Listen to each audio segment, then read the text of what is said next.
We've got another penny hunt today, and this time we have 100 rolls to hunt, 2 boxes from the state of Florida.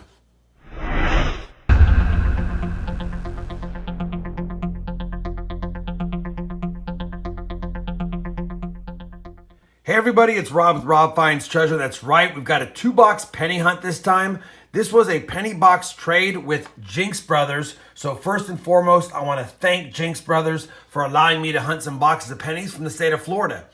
I don't think I've ever hunted any penny boxes from the state of Florida. Of course, I do have quite a number of boxes from out of state hunts that I've done, but Florida doesn't ring a bell, so I'm excited to get into these boxes. Now, the Jinx Brothers did let me know that I will see more Philadelphia minted coins in these boxes than I'm used to being in Dallas and closer to the Denver Mint, and that makes me excited because on my penny mat, I definitely have a lot more Philadelphia varieties that I look for.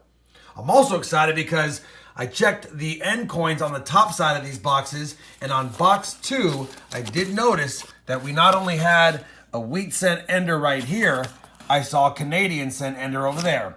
I don't know how many Florida penny boxes get Canadian pennies in them, but I know I've got at least one. In this box, I didn't see any enders on the top side, but of course we've got to check the bottom side and on the inside as well. And I'm curious to see how much copper we get in both these boxes.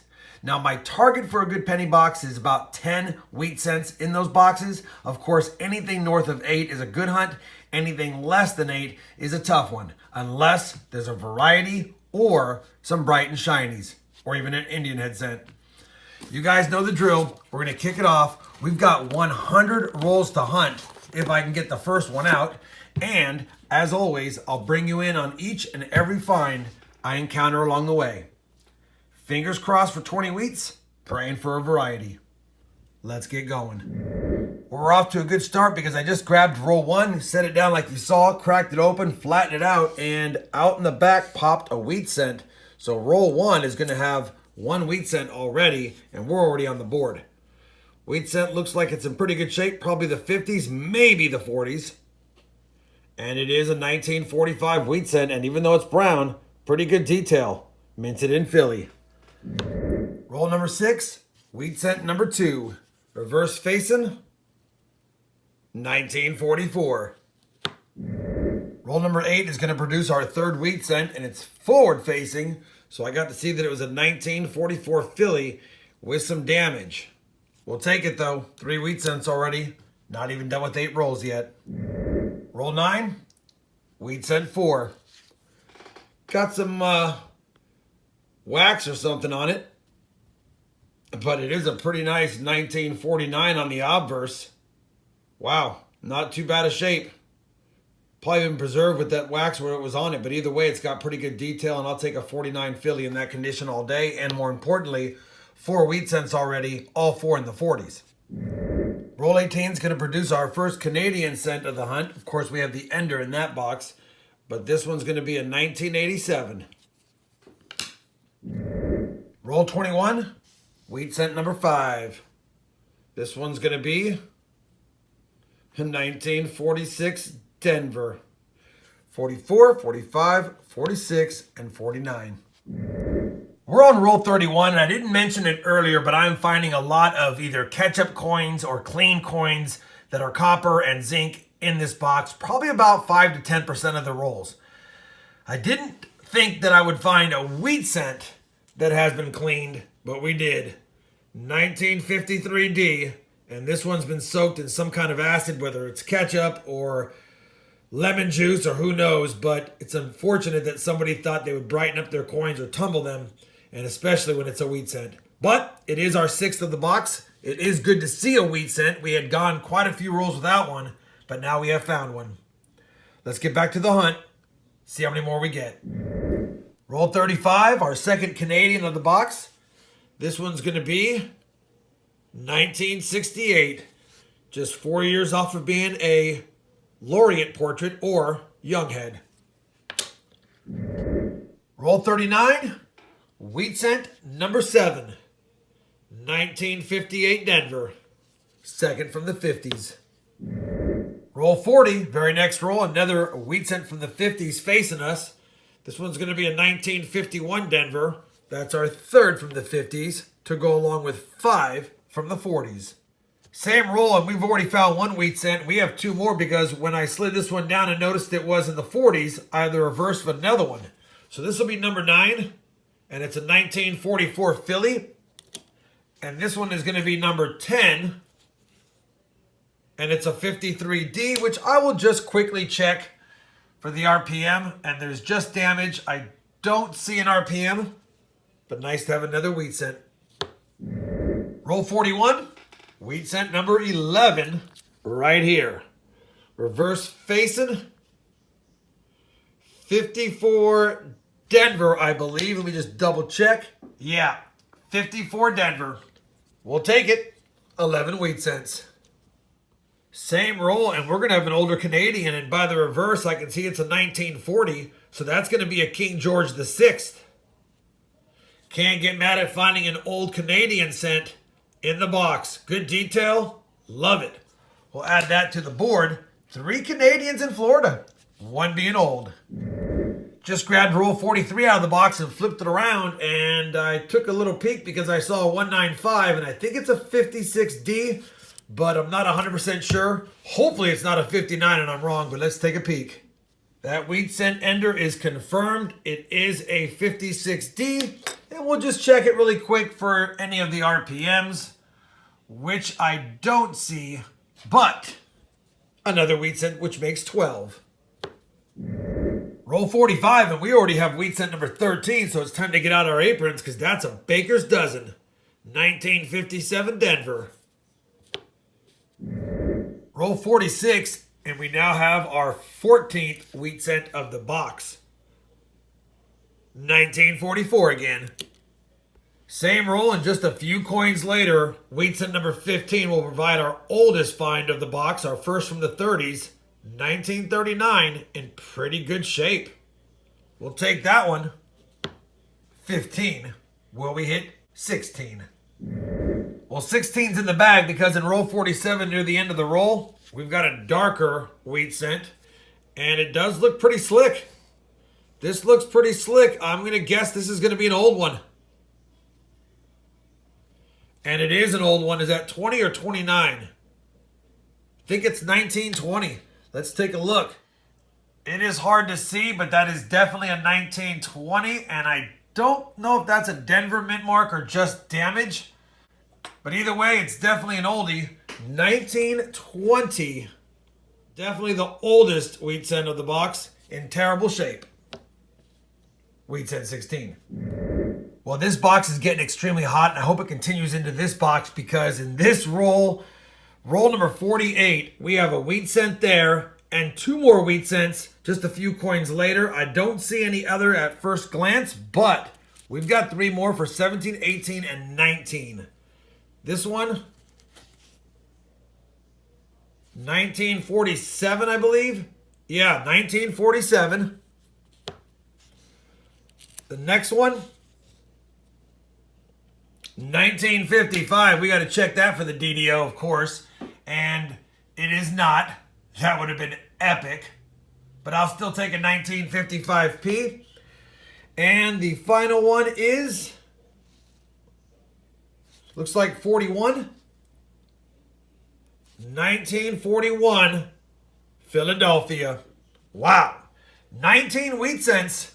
Can we get 20? Roll number 50 will provide us with our 20th wheat cent of the box. It's a 1958 Philly obverse facing. There is a rare 58 DDO, but you'd have to get extremely lucky to find one. Only 1 or 2 have ever been found, and this is not it. So we'll take it, though. 1958 makes 20 wheat cents from 3 different decades. 4 different decades. We have the 20s in the box. Well, the first box from Florida has been hunted, and it was a dandy. 20 wheat cents. 20 wheat cents. Like I said earlier, 4 different decades. The earliest is a toasty 1920. I pulled aside a pretty cool 1963 toner in great shape. Don't know if it's naturally toned or artificially toned, but it looks beautiful with good luster. I'm holding on to that one. 3 Canadians, including a King George VI from 1940. Only 1 1959. It was a Denver, not the RPM. And 0 1969s. Crazy. Well, 1969 S's. Either way, one box down. We've already hit our goal of finding 20 wheat cents. I was hoping 10 per box. Now that we've done that, we have a wheat cent ender in there, so we know we have 21, but the new goal is going to be 30. Let's start cracking rolls into that one and see how many more we add to this already full board. New box, same story. Roll 2, and this is incredible. I had a wheat cent, so I flattened them down, and I see another one there and another one there. So we're going to have 3 more to add to the board that already has 20 in the first box. This will make 23. The 21st one is a 1956 Philly. The second one in the roll is going to be a 1956 Philly.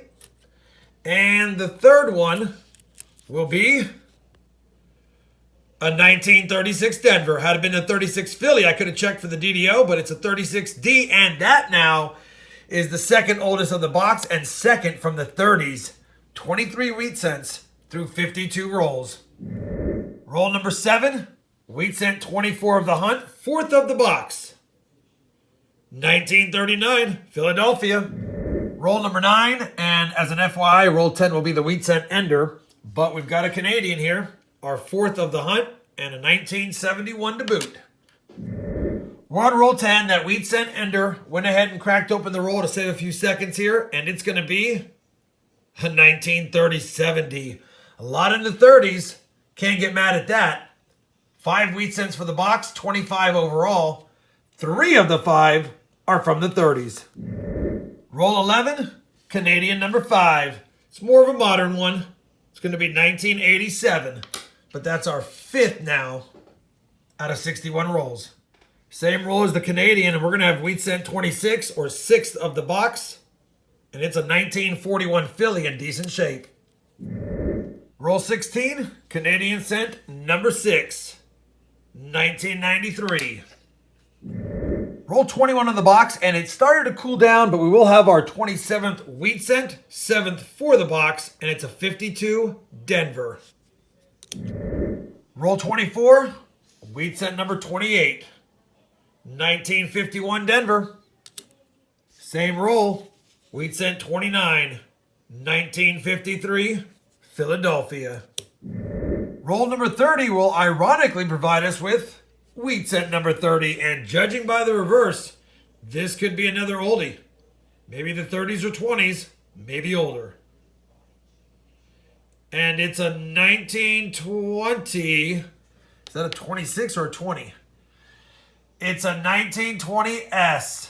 We will take it. It ties the oldest of the 2-box hunt so far. The other was a 20P, I believe, and that's a 20S. Can't get mad at that. And that might be the first S-minted wheat cent we have found of the hunt. Still no 69S's, though. 30 down. Can we get 5 or 6 more? Roll number 34, and we're going to have our 7th Canadian cent of the hunt. And this is going to be a 2004. Roll 35, nearing the end of the roll, went to slide him down, and separated is a wheat cent from the ender. And this wheat cent's going to be, it's like 1940. It is 1940 Philadelphia. Wheat cent 31. Just grabbed roll 42 out of the box, flipped it around, and we've got a 40-something wheat cent ender, and that might be a 42 or 40-something D. We'll take it. Let's see what it is for sure, and if there's any friends. That wheat cent ender is going to be a 1942 Denver. Wheat cent 32. Roll 46, Canadian number 8, 1981. Same roll, Canadian number 9, 1989. The second penny box from Florida has been hunted 100 rolls. It did yield 32 wheat cents, 20 from the first box, and 12 from the second. We have a lot of dates here. If I was doing a penny hunt and fill, we'd have a pretty good start. A couple from the 20s are both really 1920 S&P. Handful from the 30s, a nice assortment from the 40s, and a bunch from the 50s. You already saw that one keeper coin that I said from the last round. We ended with 9 Canadians, 4 pretty nice Lincoln Memorial cents, 60, a couple of 63Ds, and a 69P. And you don't find 69Ps in circulation this nice too often, or at least I don't. So it's definitely nice to see. We had two 1959s, and we actually did score one 1969S like 5 rolls ago in this box. On top of the finds, we did have another penny that I'm kind of confused about, and I took a look at it, and you can see it's got some raised metal on the front, and by all accounts, when I look at it, this is not post-mint damage to me.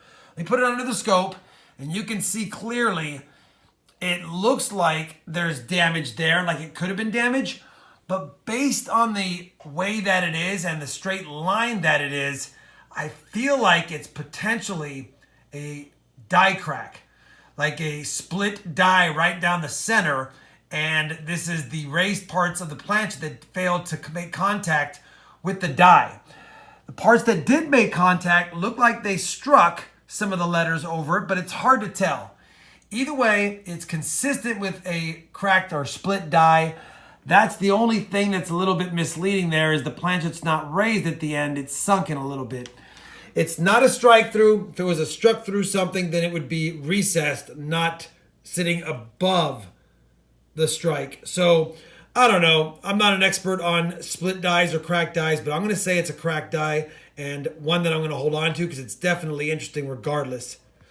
Finally, we almost filled the copper cup. Took 2 boxes, but we almost filled it, and that always makes me happy. At the end of the day, I want to thank Jinx Brothers for the 2 Florida boxes. I had a blast going through them. Nothing like being able to scope so many 83, 84, 98, 99, 2000, 95, 92 Ps to check for some of the varieties. There's other dates like the 97 Double Deer, and I looked for them all. I did expect out of the 2 boxes I would score maybe a common white AM, but we didn't this time around, and that just goes to show people are pulling them out in circulation, which is a good thing. Hopefully you enjoyed this 2-box penny hunt. If you did, I'd appreciate a thumbs up. And as always, everyone, happy hunting, and thanks for watching.